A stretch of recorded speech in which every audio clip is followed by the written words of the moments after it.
Astaghfirullah. Bismillahirrahmanirrahim. Assalamualaikum warahmatullahi wabarakatuh.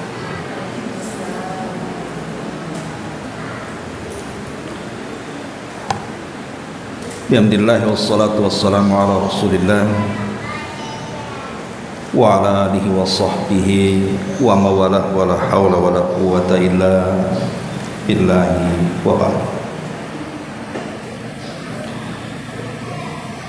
Kita lanjutkan kajian kita, masih membahas tafsir singkat dari juz 29, dan kita masuk pada ayat ke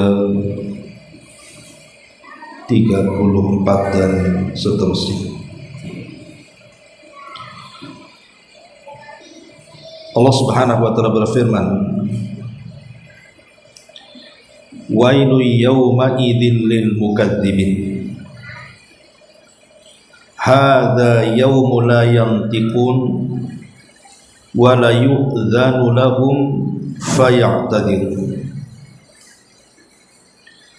Wailu yawma idzin lil mukadzibin hadza yawmul fasli jama'nakum wal awwalin fa in kana lakum kaidun fakidun wailu yawma idzin lil mukadzibin. Celaka pada hari itu bagi para pendusta. Inilah hari di mana mereka tidak akan sanggup bicara dan tidak diizinkan kepada mereka, kemudian mereka pun memberikan uzur. Celaka pada hari itu bagi orang-orang yang berdusta. Inilah hari perhitungan Allah Subhanahu wa taala. Kami kumpulkan kalian dan orang-orang yang awal-awal, maka jika kalian memiliki makar, maka berikan makar kalian.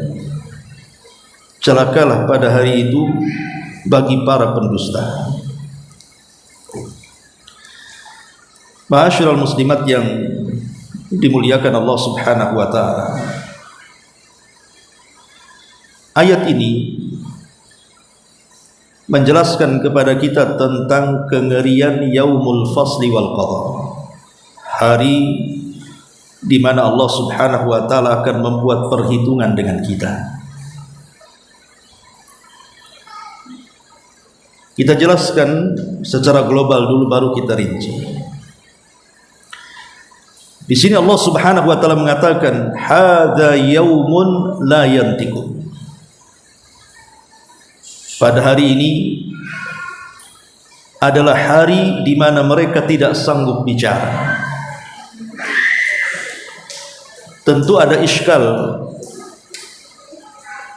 tentang ayat ini. Artinya ayat ini apakah tidak bertentangan dengan ayat-ayat di mana orang-orang kafir pun mereka pada hari kiamat bicara? Contohnya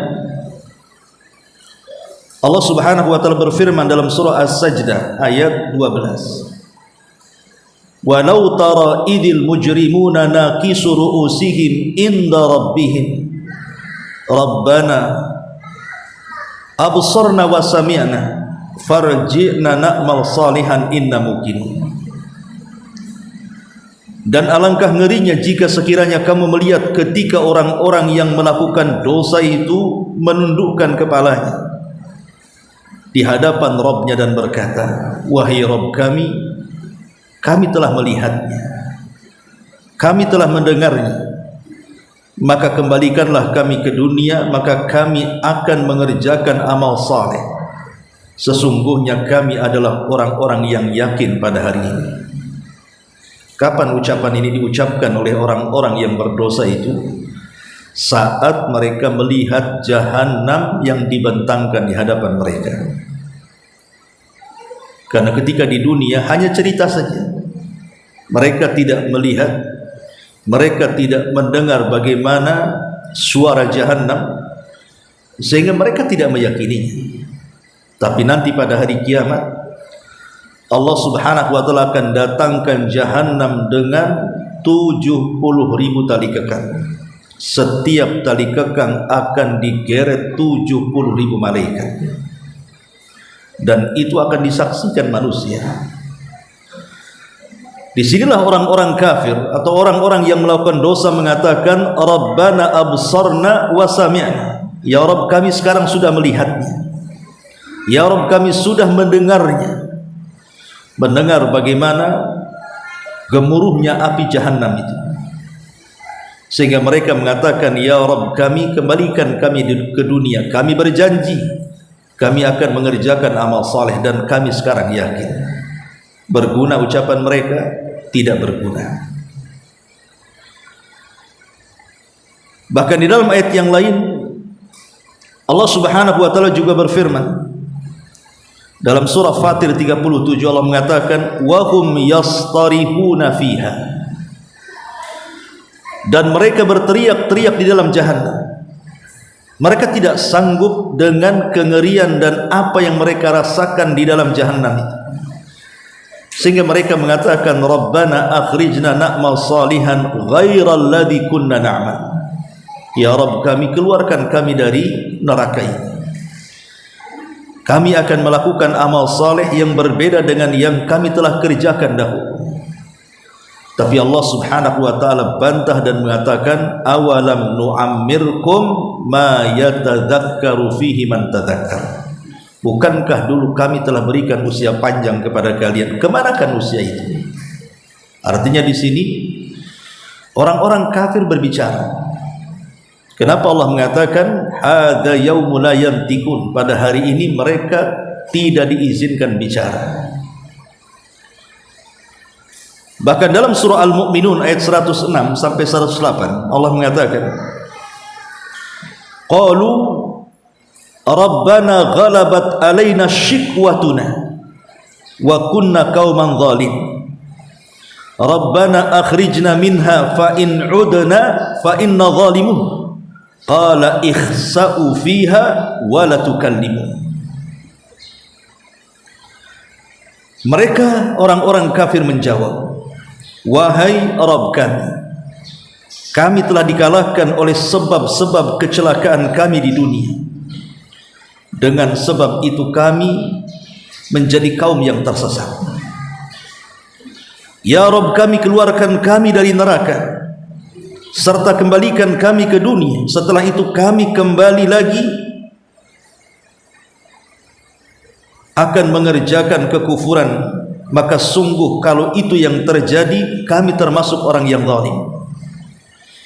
Tapi Allah subhanahu wa ta'ala mengatakan, diamlah kalian dengan kehinaan di dalam neraka, dan janganlah kalian berkata-kata lagi kepada. Tapi apakah kemudian penduduk neraka ini berhenti? Tidak.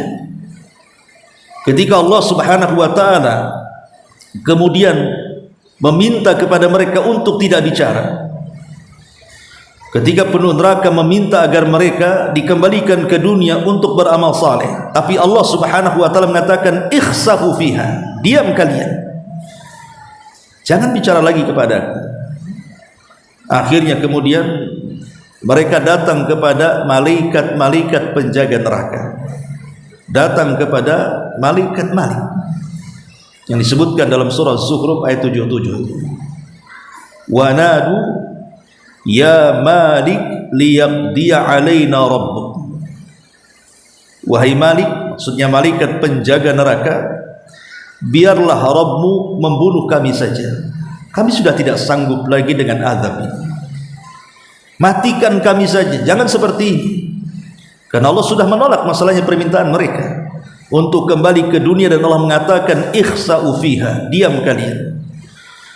Sehingga karena mereka tidak ada kesempatan lagi untuk keluar dari neraka, maka mereka memilih untuk mati saja di neraka dan mengatakan, wahai Malik, beritahu Rabbmu, biarkan Rabbmu membunuh kami saja. Tetapi para malaikat penjaga neraka mengatakan, qala innakum makithun, oh tidak bisa, kamu akan tetap tinggal selamanya di neraka. Ma'asyiral muslimat yang dimuliakan Allah Subhanahu wa taala, ketika kemudian keinginan mereka untuk mati saja di neraka tidak juga dikabulkan, mulailah kemudian mereka meminta diringankan azab. Dan itu disebutkan dalam surah Ghafir 49 sampai 50. Wa qala alladhina fi nari li khazanati jahannam ud'u rabbakum yukhaffif 'anna yawman minal adzab. Dan orang-orang yang berada dalam neraka itu berkata kepada para penjaga jahanam, mohonkanlah kepada Rabb kalian supaya dia meringankan azab dari kami barang satu hari saja, kami sudah tidak tahan. Qalu, tapi para penjaga neraka itu mengatakan, awalam takun ta'tikum rusulukum bil bayyinah. Maka para penjaga neraka mengatakan, bukankah dahulu di dunia Allah Subhanahu wa taala telah mendatangkan kepada kalian rasul-rasul kalian dengan membawa keterangan-keterangan yang nyata? Qalu bala, maka mereka mengatakan tentu. Qalu, maka para penjaga mengatakan, fad'u wa ma du'aul kafirina illa fi dhalal. Berdoalah saja kalian, dan doa orang-orang kafir itu hanya sia-sia saja. Dari sini kita tahu bahwa terjadi obrolan antara orang-orang kafir dan para pendosa itu dengan Rabbnya dan juga dengan para malaikat. Sementara di sini Allah mengatakan, hadza yaumul la yantiqun. Pada hari itu tidak ada yang diizinkan bicara. Seolah-olah ada kontradiktif di sini. Ayat-ayat yang lain mengatakan mereka bicara. Bahkan sebelum masuk neraka juga mereka bicara. Ketika kemudian sebagian mereka mengadu kepada Allah Subhanahu wa taala terhadap orang-orang yang telah menyesatkan mereka dengan orang-orang yang disesatkan dari mereka. Ittabarra alladzina tubi'u minal ladzina taba'u. Ketika saling berlepas diri antara orang yang diikuti dan orang yang mengikuti. Kemudian mereka saling mencela satu dengan yang lainnya. Seperti Allah Subhanahu wa taala mengatakan dalam surah Qaf ayat 28, qala la tastasimu ladayya wa qad qaddamtu laikum bil wa'id. Janganlah kalian bertengkar. Artinya janganlah kalian bertengkar antara orang yang mengikuti dengan orang yang diikuti, kan mereka sedang bertengkar, saling menyalahkan. Maka Allah mengatakan, jangan kalian bertengkar di hadapanku, padahal sesungguhnya aku dahulu telah memberikan ancaman kepada kalian. Ma'asyiral muslimat yang dimuliakan Allah Subhanahu wa taala. Dan juga disebutkan dalam surah Al-Imran ayat 56 sampai 57. Fa ammal ladzina kafaru fa'adzabuhum 'adzaban syadida fid dunya wal akhirah wa ma lahum min nasirin. Wa ammal ladzina amanu wa amilus shalihat fayuwaffihim ujurahum wallahu la yuhibbul zalimin. Adapun orang-orang kafir, maka kami akan mengazab mereka dengan azab yang keras di dunia dan di akhirat, dan mereka tidak akan mendapatkan pertolongan. Jadi sekeras apapun mereka membela dirinya di hadapan Allah kepada orang-orang yang telah menyesatkannya atau tokoh-tokoh yang telah menyesatkannya, tetap saja tidak ada penolong bagi mereka, karena tidak ada lawyer di situ. Di situ hanya ada mahkamah keadilan yang Allah Subhanahu wa taala tegakkan. Sebagian ahli tafsir mengatakan kalimat hadza yaumul la yantiqun, hari ini tidak boleh ada orang yang berbicara di antara kalian. Ada dua penafsiran. Pertama, bahwa kondisi pada hari kiamat itu bertingkat-tingkat. Jadi kondisi pada hari kiamat itu bertingkat-tingkat dan bermarhala-marhala. Artinya bukan satu kondisi. Ada beberapa kondisi di mana ada kondisi orang-orang kafir itu bicara, di mana ada kondisi orang kafir itu dilarang untuk bicara. Jadi ada kondisi-kondisi yang mereka boleh bicara, seperti saling menyalahkannya mereka orang-orang yang mengikuti dan orang-orang yang diikuti, ataupun berbicaranya dengan para pemimpin-pemimpin yang telah menyesatkannya. Tapi dalam kondisi yang lain ada perkara-perkara yang Allah melarang, tidak boleh ada yang bicara kecuali diizinkan Allah Subhanahu wa taala.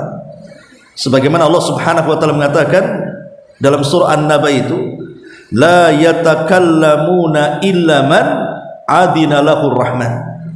Mereka tidak bisa bicara kecuali orang-orang yang diizinkan Allah Subhanahu wa taala saja. Ini satu penafsiran.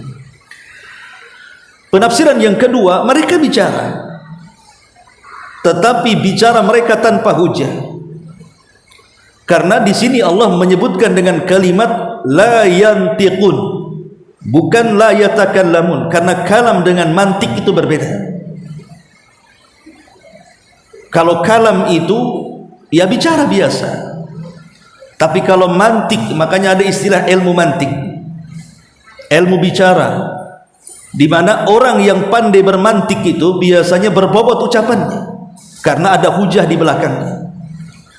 Lah ketika Allah Subhanahu wa taala mengatakan la yantikun, mereka tidak bisa bermantik, mereka tidak bisa mengungkapkan hujah mereka, ya asal bicara saja, maka bicaranya mereka seolah-olah mereka tidak sedang berbicara. Kenapa? Karena tidak ada faedahnya, nggak ada hujahnya, apa yang mau dibicarakan? Seperti orang jahil berdebat dengan orang alim, percuma saja. Kamu itu seperti orang yang tidak bicara karena tidak ada hujahnya.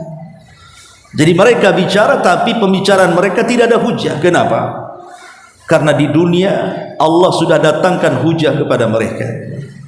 Allah sudah datangkan para rasul, Allah sudah turunkan kitab-kitab, dan kitab-kitab yang diturunkan itu adalah hujah bagi kita kelak pada hari kiamat.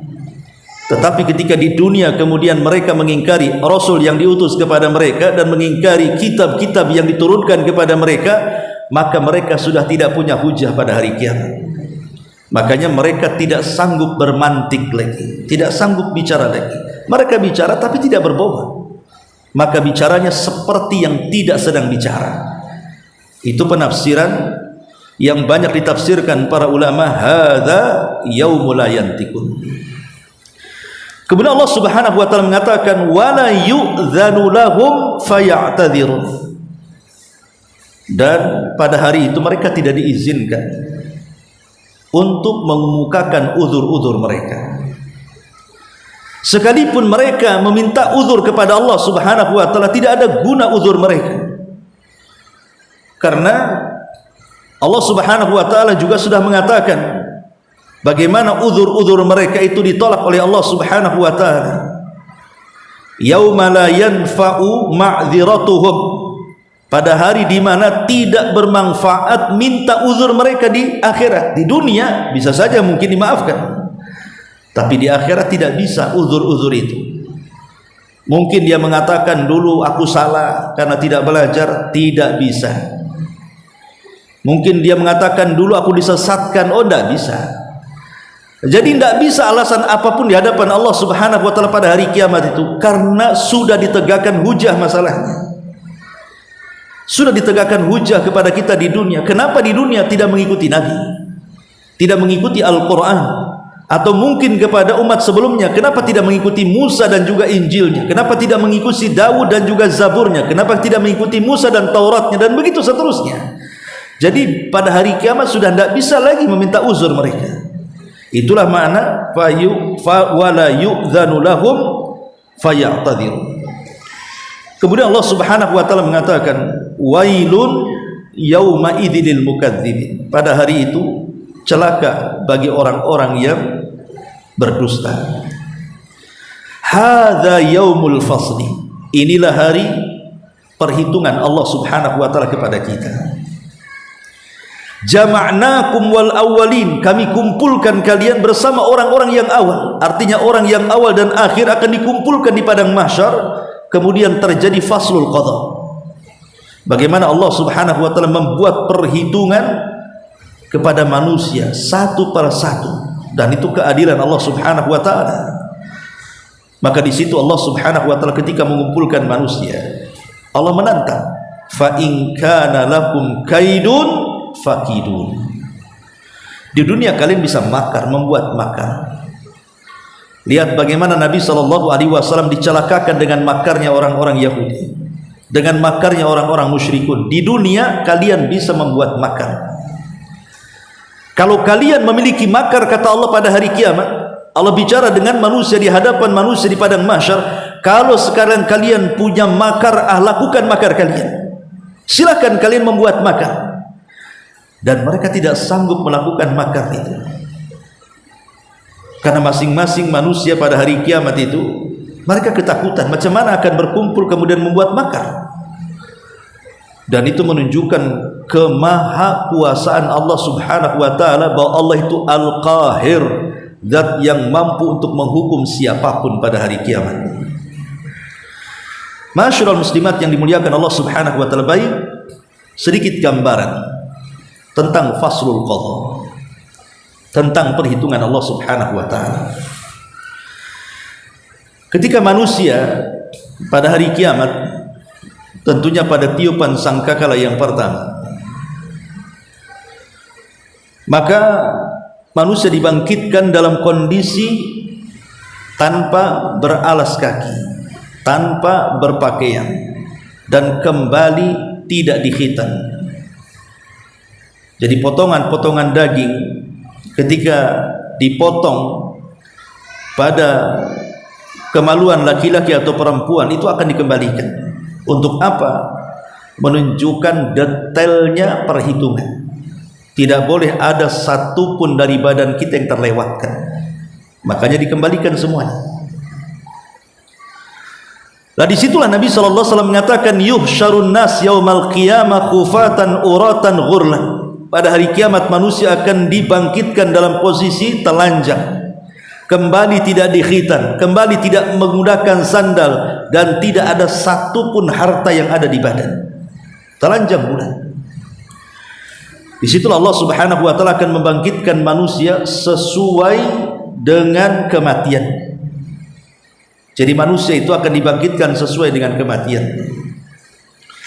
Jadi kalau saat dia meninggal dunia memang orangnya baik, ahli zikir, ahli baca Quran, ahli salat, ahli taat, ahli qiyamul lail, ahli puasa, dan ahli-ahli ibadah yang lainnya, maka mereka dibangkitkan dalam kondisi bahagia dan mengatakan, hadza ma wa'adar rahman wa sadaqal mursalun. Inilah yang dijanjikan Allah kepada kami dan benarlah ucapan para rasul.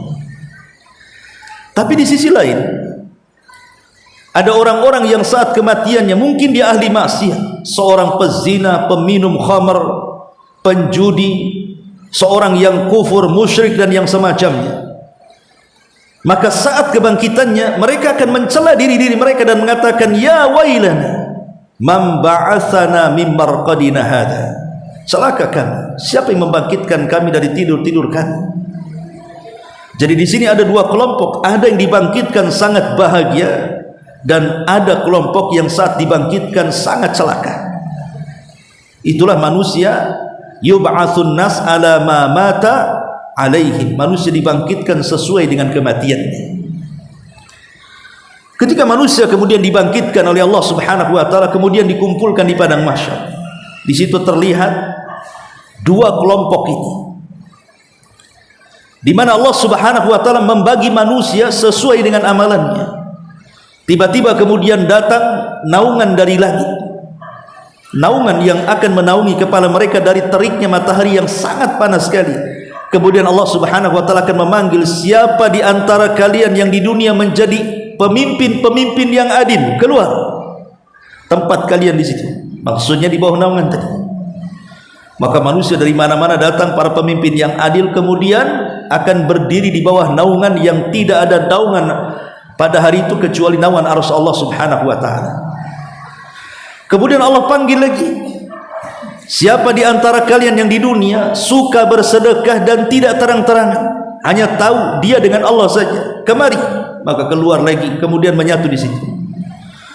Kemudian siapa di antara kalian yang ketika di dunia menjaga kemaluannya dan dia menjaga kehormatannya, dia tidak suka berzina kecuali yang dihalalkannya, ke situ. Kemudian Allah juga panggil siapa di dunia yang hatinya terpikat dengan masjid, maka kembali di situ. Akhirnya kemudian ada kelompok-kelompok itu yang berdiri di bawah naungan arsy Allah Subhanahu wa taala. Kemudian datang keajaiban yang lainnya. Kata Allah Subhanahu wa taala, siapa yang memiliki cahaya dalam wajah-wajah kalian berkumpul di sana. Maka keluarlah orang-orang yang beriman, yang mereka bercahaya dalam rambutnya karena uban-uban mereka. Karena uban ini akan jadi cahaya pada hari kiamat, maka jangan pernah dicabut. Kemudian akan dikumpulkan di situ. Atau orang-orang yang ketika di malam hari mereka keluar melaksanakan sholat isya dan subuh, maka mereka akan diberikan cahaya yang sempurna, kumpullah di situ.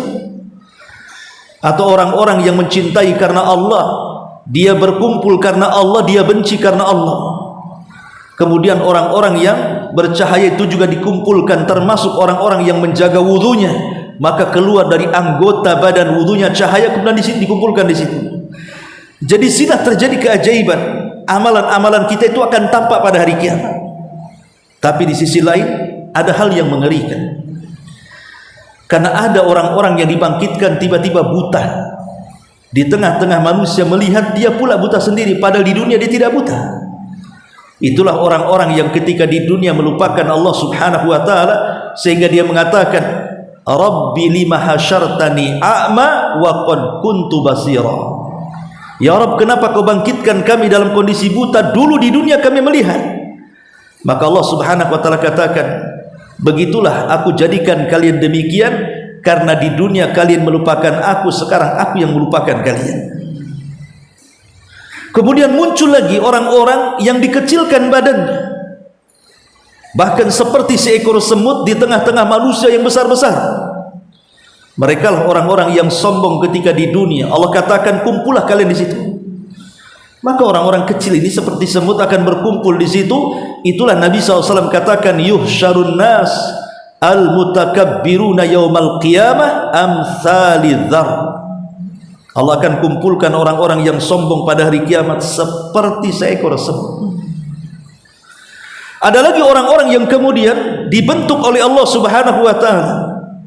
Di lehernya sudah digantungkan 7 lapis bumi, sehingga dia menyeret-nyeret lapisan itu karena memberatkan lehernya. Mereka lah orang-orang yang suka mengambil tanah orang di dunia.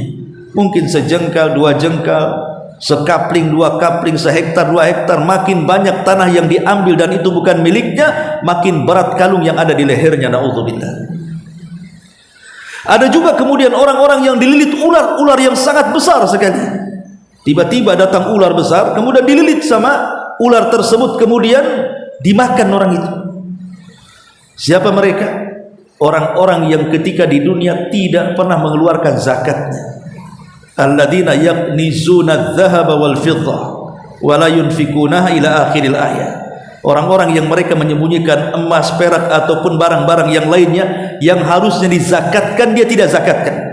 Maka benda-benda itu akan menjadi ular dan belit dia pada hari kiamat.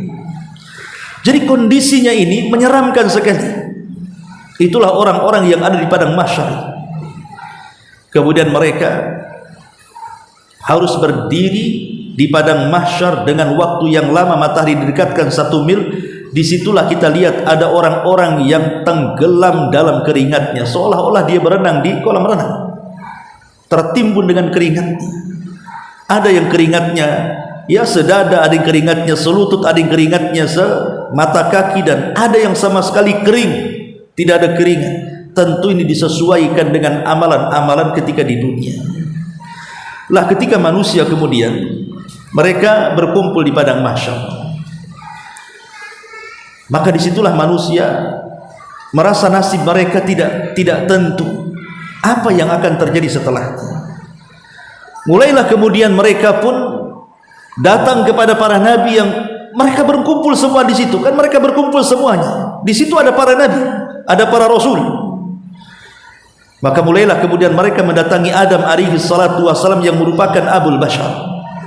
Memang dia bapak kita semuanya. Dan mereka mengatakan, ya Adam isfa' lana ila rabbik ala tara ila ma nahnu fi.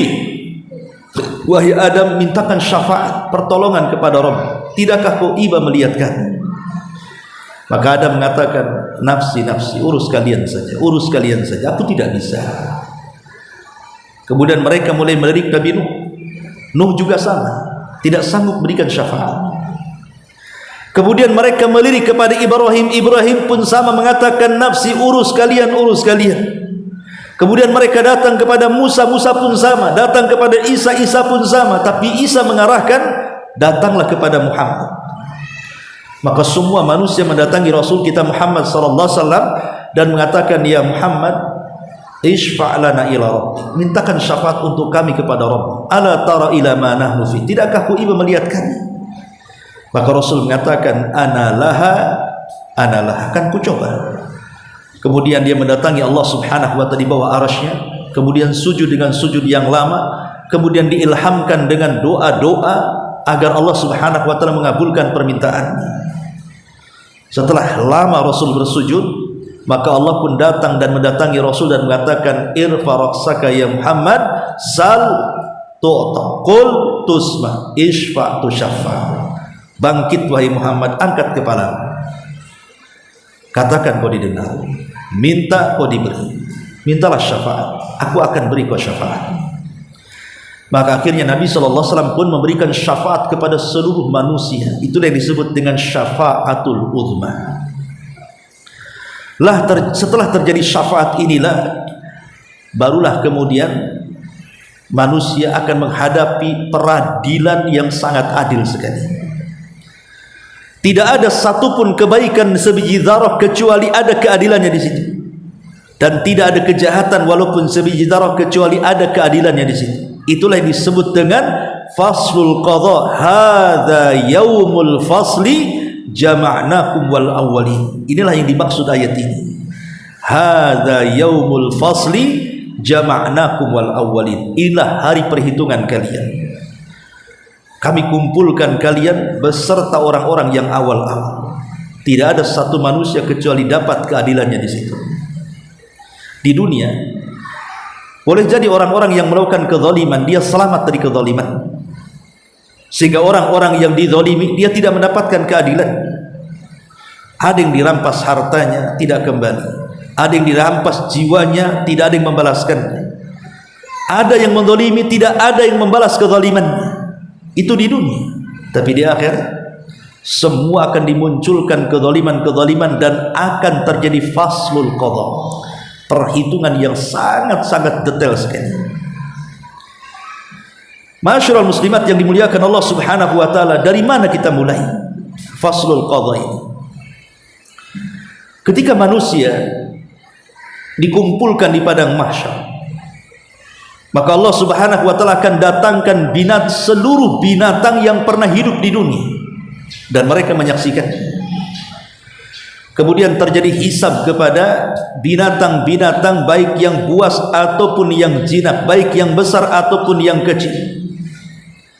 Kemudian terjadi hisab kepada mereka, sampai Rasul mengatakan, sampai-sampai kambing jalha yang tidak bertanduk, kemudian yang di dunia dia suka ditanduk, maka tanduk akan dilepas, kemudian akan diberikan kepada yang suka ditanduk. Kemudian Allah mengatakan, tanduklah dia seberapa engkau ditanduk di dunia. Maka terjadi hisab, karena kan pada hari kiamat namanya binatang itu kan saling makan ya. Boleh jadi mungkin buaya makan harimau, nanti harimau makan kancil, dan begitu seterusnya. Maka semua akan terjadi hisab pada hari kiamat terhadap binatang, untuk menunjukkan Allah tidak suka dengan kezaliman dan Allah suka dengan keadilan. Tapi binatang itu tidak akan dimasukkan ke dalam neraka, hanya sebatas hisab saja, hanya untuk menunjukkan keadilan. Ketika semua binatang sudah dihisab, sudah mendapatkan masing-masing keadilan di hadapan Allah subhanahu wa ta'ala, maka Allah firmankan kepada seluruh binatang, kuni turaba, jadilah kalian tanah. Maka semua menjadi tanah. Lah orang-orang kafir yang menyaksikan itu, mereka pun mengatakan, ya laitani kuntu turaba. Dalam surah An-Naba, bagaimana Allah subhanahu wa ta'ala menghabarkan orang-orang kafir menginginkan menjadi tanah seperti binatang yang jadi tanah setelah hisab tidak ada azab. Tapikah Allah Subhanahu wa taala mengabulkan keinginan orang kafir? Tidak. Mereka harus ada proses hisab dan harus ada proses adab. Jadi hanya omongan saja mengatakan ya laitani kuntu turaba, duhai kiranya aku jadi tanah saja. Baru setelah hisabnya binatang selesai, maka dimulai dengan hisab manusia. Dimulai dengan apa? Ardul a'mal. Allah akan menampakkan amalan-amalannya di dunia, Allah tampakkan di akhirat dalam bentuk catatan. Ma'asyiral muslimat yang dimuliakan Allah Subhanahu wa taala, disinilah bagaimana Allah membuktikan begitu detailnya. Allah Subhanahu wa taala sanggup untuk mengetahui kondisi kita di dunia. Tentu dengan catatan-catatan yang dicatat para malaikat, baik itu raqib dan atid. Walaupun sebenarnya Allah tanpa itu pun Allah sudah tahu, tetapi Allah ingin membuktikan bahwa apa yang dilakukannya memang terbukti dia melakukan. Ingin betul-betul menampakkan keadilannya. Bagaimana tidak di hadapan Allah pada hari kiamat kita ini seperti seorang terdakwa atau pesakitan. Hakimnya Allah Subhanahu wa taala, saksinya semua badan kita, saksinya bumi dan langit yang kita pijak serta langit yang menaunginya, belum lagi para malaikatnya. Mulai dari mana coba? Dari persidangan Allah ini. Tidak ada yang bisa lari dari persidangan. Allah langsung yang menjadi hakim. Mau pakai lawyernya pun di situ akan disidangkan. Ma'asyiral muslimat yang dimuliakan Allah Subhanahu wa taala, setelah terjadi ardul a'mal, penampakan amal-amal kita yang tidak bisa lolos dari situ, maka terjadi hisab. Inilah yang sangat menakutkan, karena tidak ada satupun amalan walaupun sebiji dzarrah kecuali ada hisab. Sebagaimana tidak ada kejahatan walaupun sebiji dzarrah kecuali ada hisab. Inilah yang disebut dengan faslul qadha. Hadza yaumul fasl, hari di mana manusia akan dihisab. Ma'asyiral muslimat yang dimuliakan Allah Azza wa Jalla, ketika manusia dikumpulkan menjadi satu, maka Allah Subhanahu wa taala membelah manusia menjadi dua kelompok. Ada kelompok yang Allah mudahkan hisabnya, ada kelompok orang-orang yang Allah persulit hisabnya. Ada hisaban yasira, ada hisaban asira. Sebenarnya kalau betul-betul Allah Subhanahu wa taala menghisab manusia semuanya, tidak ada yang selamat. Tidak ada satupun orang yang selamat di akhirat. Contoh saja dosa lisan kita. Mulai dari kita lahir sampai kita wafat, berapa kata-kata yang kita keluarkan dari kata-kata dusta, ghibah, laknat, hina, mencela, memfitnah. Berapa banyak? Dari dosa lisan saja kita tidak bisa selamat. Belum lagi dari dosa mata, memandang yang diharamkan Allah Azza wa Jalla. Dosa telinga, mendengar sesuatu yang kita dengar dari hal-hal yang haram.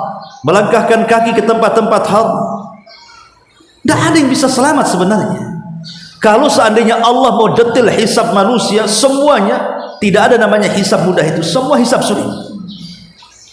Tetapi ada orang-orang karena rahmat Allah Subhanahu wa taala, karena kasih sayang Allah Subhanahu wa taala kepada hambanya, maka ada sekelompok orang itu yang dihisab dengan hisab yang mudah, asal dia mengakui kesalahannya. Maka ketika kemudian didatangkan, karena hisab ini kan bukan rombongan-rombongan, satu persatu kita akan dipanggil oleh Allah Subhanahu wa taala. Bayangkan, bagi Allah itu mudah. Bagi Allah itu mudah, walaupun dari awal sampai akhir orang hidup itu dihisab satu persatu di hadapan Allah. Bagi Allah itu mudah, tidak ada yang sulit. Kalau saya menginterogasi ibu-ibu satu persatu, mungkin saya ngantuk, lelah, tidur lah malah. Baru segini aja kan, cemana satu kota Batam saya tanya satu-satu kan. Ini Allah Subhanahu wa taala sangat mudah sekali menghisab manusia. Sehingga ada orang-orang yang ketika ditanya oleh Allah Subhanahu wa taala, sementara catatannya ada di hadapannya pun Allah mengatakan, "Iqra kitabak," baca catatanmu. Dia membaca. Kemudian Allah bertanya, "Bukankah kau sudah melakukan ini itu?" Dia mengatakan, "Ya, wahai Rabb. Ya, ada di catatan ini. Ada di catatan ini."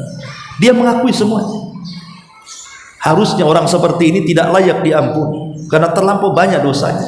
Tapi kasih sayang Allah Subhanahu wa taala melampaui kemurkaannya dan mengatakan dahulu di dunia, satartuka laka fid dunya wa ghafartu lakal yauma. Di dunia sudah kututup aibmu, di akhirat ku ampuni dosa. Selamat dia. Ya. Kemudian didatangkan kelompok yang lain. Kemudian diingatkan tentang nikmat-nikmat oleh Allah Subhanahu wa taala, tentang bagaimana Allah berikan kepemimpinan sampai kepada nikmat makanan dan minuman. Tapi dia ingkar. Dia pun justru bermaksiat kepada Allah Subhanahu wa taala. Lah orang-orang ini dipastikan mendapatkan hisab yang sangat sulit. Ketika catatan amal diterbangkan, maka orang-orang yang mendapatkan hisab yang mudah, maka dia akan mengambil dengan tangan kanan. Allah mengatakan ambil dengan tangan kanan, maka dia mengambil dengan tangan kanan.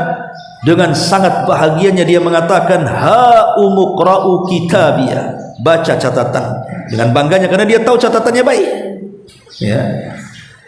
Tetapi ada orang-orang yang ketika Allah katakan ambil kitab, dia tak mau mengambil, akhirnya tangan kirinya mengambil sendiri. Ada juga yang tangan kirinya mengambil catatan yang melekat di pundaknya di sini, ya, melekat, dia harus mengambilnya. Dengan susah payah dia mengambilnya. Itulah orang-orang munafik. Jadi ada 3 jenis orang mengambil catatan.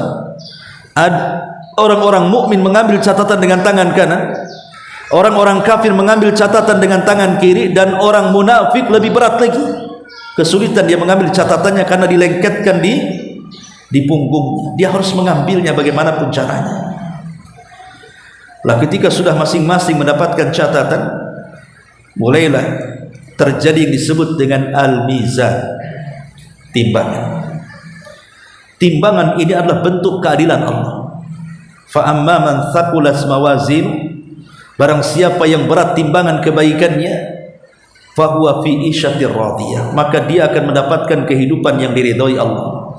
Tapi fa amma man khaffat mawazinu, tapi barang siapa yang ringan catatan kebaikannya, fa ummuhu hawiyah, maka dia akan dibalikkan kepala di bawah, kaki di atas, kemudian dijungkirkan ke dalam neraka hawiyah. Wa ma adraka ma hiya narun hawiyah. Ma'asyiral muslimat yang dimuliakan Allah Azza wa Jalla, luar biasanya timbangan ini sangat besar, melebihi besarnya langit dan bumi. Dan apa yang ditimbang? Pertama, badan kita akan ditimbang. Yang kedua, catatan amal kita akan ditimbang. Dan yang ketiga, amalan kita akan ditimbang. Dan tidak ada sebiji darah pun yang terletak di timbangan itu kecuali pasti akan terdeteksi dengan timbangan. Menunjukkan apa?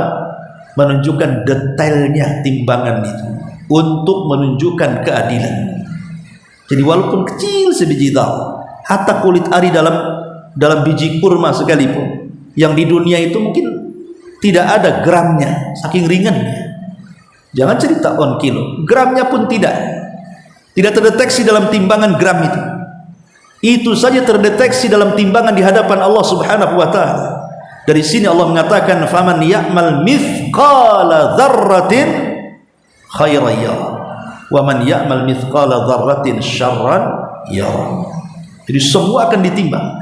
Disitulah terjadi keadilan Allah Subhanahu wa taala dalam faslul qada, hada yaumul fasl. Baru setelah itu, setelah selesai penimbangan semua manusia, dan manusia terbagi menjadi 2, ada timbangannya berat dalam kebaikannya, ada yang justru berat dalam keburukannya. Ada yang 50%, 50%, 50-50. Mereka lah ashabul a'raf yang disebutkan dalam surah Al-A'raf. Setelah terjadi timbangan, apa yang terjadi? Allah gelapkan dan tidak ada satupun cahaya. Kalau sebelumnya masih ada cahaya arsy yang menaungi mereka, tapi ketika itu Allah padamkan cahayanya sehingga gelap segelap-gelapnya. Lah ketika kemudian dalam kondisi gelap, disitulah Allah mulai membagi tiap-tiap manusia cahayanya. Ada yang mendapatkan cahaya besar, ada yang mendapatkan cahaya sedang, ada yang mendapatkan cahaya kecil, ada juga mendapatkan cahaya kadang bercahaya kadang padam. Dan mereka orang-orang munafik. Karena orang-orang kafir, mereka sudah dimasukkan ke dalam jahannam. Lah dengan cahaya-cahaya itu tiba-tiba Allah Subhanahu wa taala bentangkan satu jembatan di bawahnya Jahannam. Itulah yang disebut dengan titian Shiratal Mustaqim. Maka orang-orang yang beriman sanggup melintasi dengan berbagai macam bentuk. Ada yang seperti kilat langsung ke sana, ada yang seperti kuda balap langsung ke sana, ada yang seperti lari kencang dan begitu seterusnya. Ada yang tertatih-tatih, kadang jatuh, kadang berdiri dan begitu seterusnya. Tapi ada yang kepleset kemudian masuk ke dalam Jahannam 70 tahun baru sampai di dasarnya.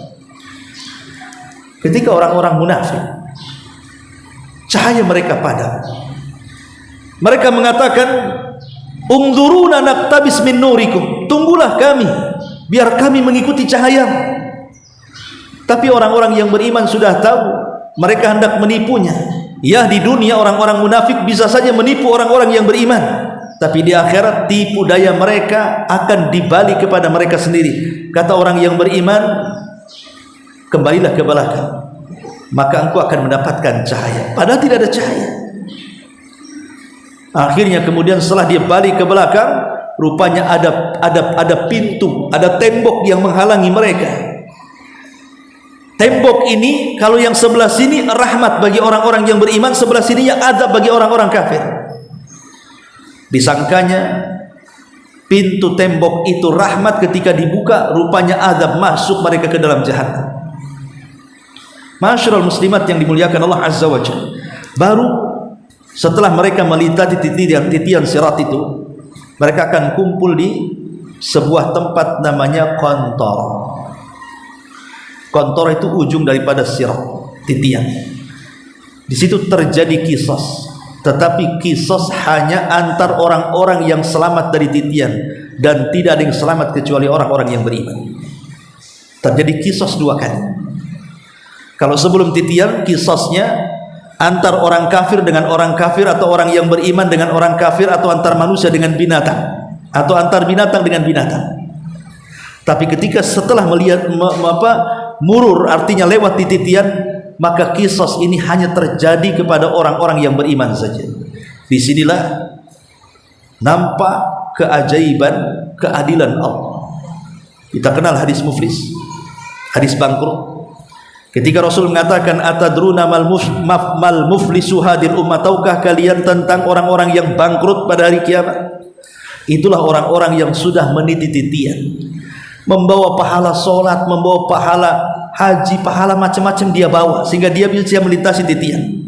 Tapi dia tidak sadar, di dunia dia pernah mendolimi orang, itu masalahnya. Pernah mencaci orang, pernah menggibah orang, pernah menumpahkan darah orang, pernah mengambil harta orang, dan begitu seterusnya. Terjadilah apa yang disebut dengan barter pahala dan dosa. Ketika dia masih punya pahala, dia bisa bayar dengan pahalanya. Ketika dia tidak punya pahala lagi karena habis diberikan pahalanya, dia akan diberikan dosa-dosa orang-orang yang didoliminya dan harus ditanggungnya. Itulah bangkrut, pahala habis, dosa orang pula ditanggung. Kalau dalam dunia usaha, modal ludas, hutang pula setumpuk. Apa tidak bangkrut itu? Lah baru kemudian setelah adanya, kenapa terjadi kisos lagi di sini? Supaya orang-orang yang masuk ke dalam sorga itu betul-betul hati mereka bersih, tidak ada kedengkian lagi, karena sudah habis kisos mereka, sudah terbayarkan. Sehingga ketika melangkah ke sorga itu sudah tidak ada dendam lagi. Sehingga ketika masuk sorga mereka satu hati, tidak saling dengki, tidak saling dendam, tidak saling membelakangi, tidak saling menggibah, dan begitu seterusnya. Betul-betul qalbun wahid, satu hati yang semuanya baik, tidak ada yang jelek. Setelah kemudian mereka pun masuk ke dalam sorga dari pintu-pintu sesuai dengan keahlian ibadah, maka mereka akan mendapatkan nikmat ma la ainun ra'at wala udhunun sami'at wala khatara ala qalbi bashar, kenikmatan yang tidak pernah dilihat, didengar telinga, bahkan terlintas di otak manusia pun tidak bisa. Itulah disebut dengan yaumul fasl. Hadza yaumul fasli jama'nakum wal awwalin fa in kana lakum kaidun fakidu. Wallahu a'lam. Baik, sampai di sini saja. Sebelum saya tutup, silakan kalau ada yang mau bertanya.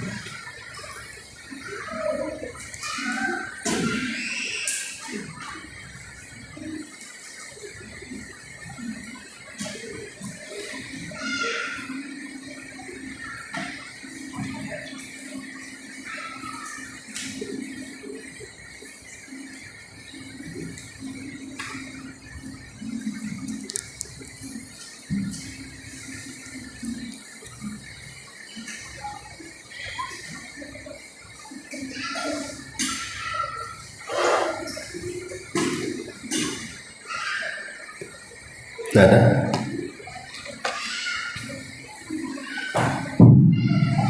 Assalamualaikum Ustaz. Waalaikumsalam. Ustaz bahasan yang luar biasa Ustaz. Terus ada dalam bicara Ustaz yang tadi di masjid sana juga ada kaitannya dengan kajian hari ini yang Ustaz sampaikan tadi.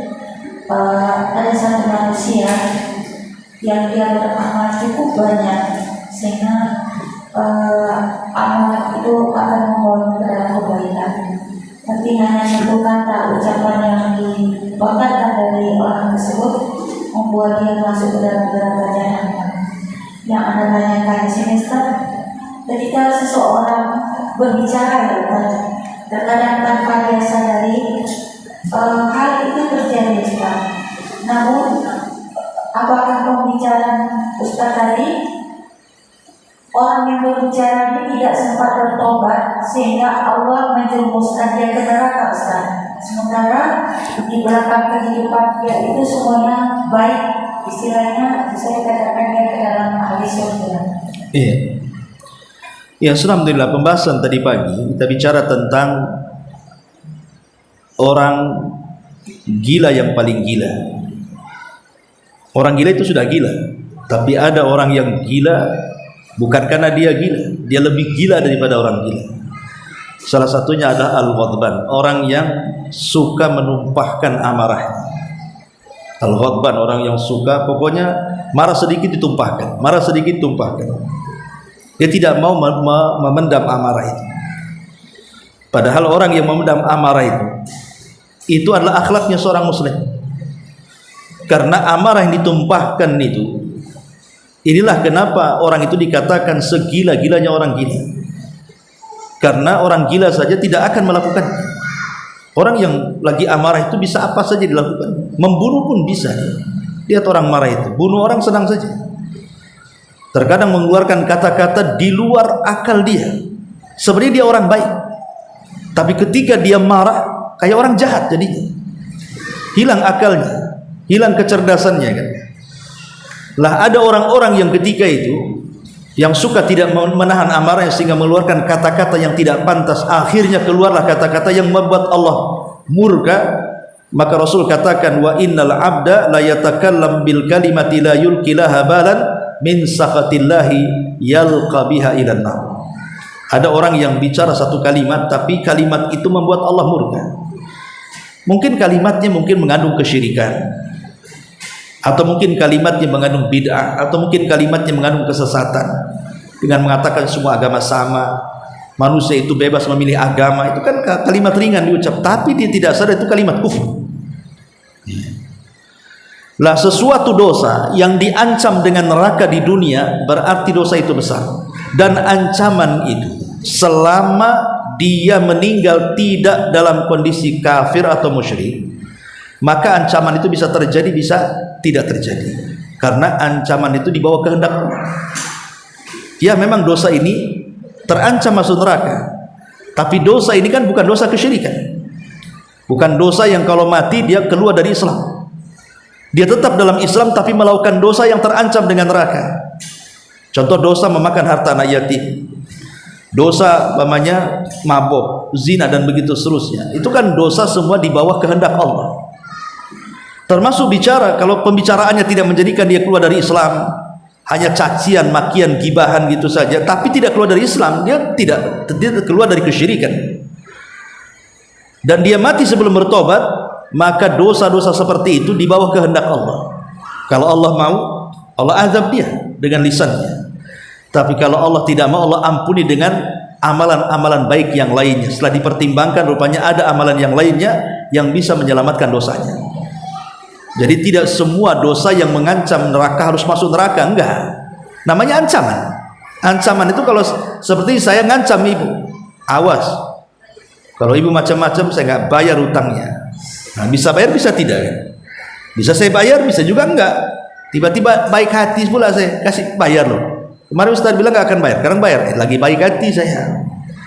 Lah artinya bahwa kalau dalam bentuk ancaman itu tahta masyiatillah, itu kembali kepada kehendak Allah. Kalau mau Allah azab sampai bersih dosanya. tapi kalau Allah mau, Allah ampuni dan Allah masukkan dia ke surga. Wallahu a'lam.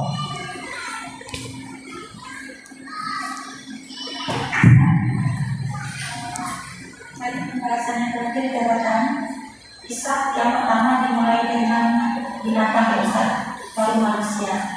Terus dalam pembahasan sebelumnya dikatakan binatang-binatang itu tidak, ketika Ishak mereka harus di situ. Misalnya ada yang bisa ditempatkan dan harus di situ. Terus dalam satu hadis dikatakan Ustaz, ada seorang sahabat yang sibuk dengan kudanya terus berteduh, dan dikatakan di akhirat nanti Allah akan berikan kamu seekor kuda yang sayapnya banyak, yang semuanya dengan penuh keindahan. Yang Anda tanyakan, berarti kalau dalam hadis yang lain dikatakan binatang itu tidak ada masuk surga, tapi dalam hadis yang lain kita tidak punya peliharaan hewan, kita juga bisa bersamanya ya Ustaz. Wallahu a'lam. Yang jelas bahwa binatang-binatang dunia, maksudnya yang hidup di dunia ya, mereka tidak akan masuk surga karena mereka bukan makhluk yang mukallaf, yang dibebankan wajib, sunnah, haram, makruh, mubanda. Binatang itu tidak wajib sholat, tidak wajib puasa. Mereka bukan makhluk yang dibebankan syariat. Makanya tidak ada surga, tidak ada neraka bagi mereka. Tapi bukan berarti di surga tidak ada binatang. Ada binatang, tapi binatang surga yang Allah ciptakan dalam surga. Bukan yang kita inginkan. Kan, binatang surga, binatang yang Allah ciptakan di surga itu semua binatang, tidak ada yang melata, yang berjalan di bumi itu tidak ada. Semua binatang terbang di sana. Kita aja terbang. Karena hubungan kita dengan bumi itu berakhir dengan kiamat. Jadi hubungan kita dengan bumi, atau istilah ilmu fisika itu gravitasi bumi, itu hanya di dunia saja. Ada gravitasi itu di dunia saja. Kalau dunia sudah hilang, udah nggak ada gravitasi lagi. Sehingga di surga itu tidak ada binatang yang melangkah begini, tidak, mereka terbang semuanya. Dari mana kita tahu bahwa semua binatang? Istimbatnya dari ayat Al-Quran, di mana Allah Subhanahu wa taala mengatakan walahmi tairin mimma yashtahun. Dan mereka akan disajikan lahm, daging-daging at-tair. Tair itu binatang terbang. Tair binatang terbang. Artinya semua binatang terbang. Kalaupun ada kambing ya terbang, sapi ya terbang, semua terbang. Kalau kita ingin sesuatu tinggal tunjuk saja, ya. Ibu minta sop daging sapi, tunjuk sapinya tuh. Nah, jadi udah ada depan kita sop sapinya. Kan enak di surga itu. Wallahu a'lam.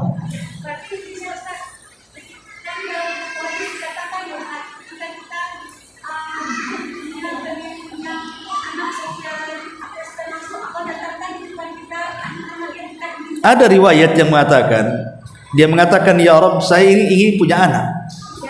Kan ada hadisnya, saya ingin punya anak. Langsung Allah Subhanahu wa taala buat kehamilan dengan cepat. Langsung besar, langsung hamil, langsung lahir, tidak ada sakitnya. Dalam waktu sekejap. Nah, itu anakmu. Ada orang yang suka bertani. Sampai di dunia dia suka, hobinya bertani, bercocok tanam. Di surga dia pengen jadi petani lagi. Dia minta sawah, langsung dikasih sawah, dikasih benih, langsung jadi padinya. Subhanallah. Ada riwayatnya seperti itu.